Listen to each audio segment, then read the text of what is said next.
Like, no, life is gonna get really good, guys. I promise. Like, we just gotta really commit to. Maybe she's got troubled numerology. I didn't know. I just kind of just didn't want to converse very well. Just wanted to get in and get out. But the reality of the situation says that you're. It takes a little bit longer to go through some of the bigger things in your world. So every year we get a chance to reset, but also rebuild and also build a little bit higher.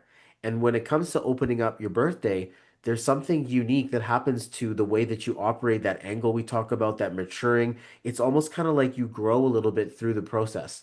And inside of a nine number process, you end up having nine things to grow through. And then by the end of the ninth one, you're at like a new place in your life.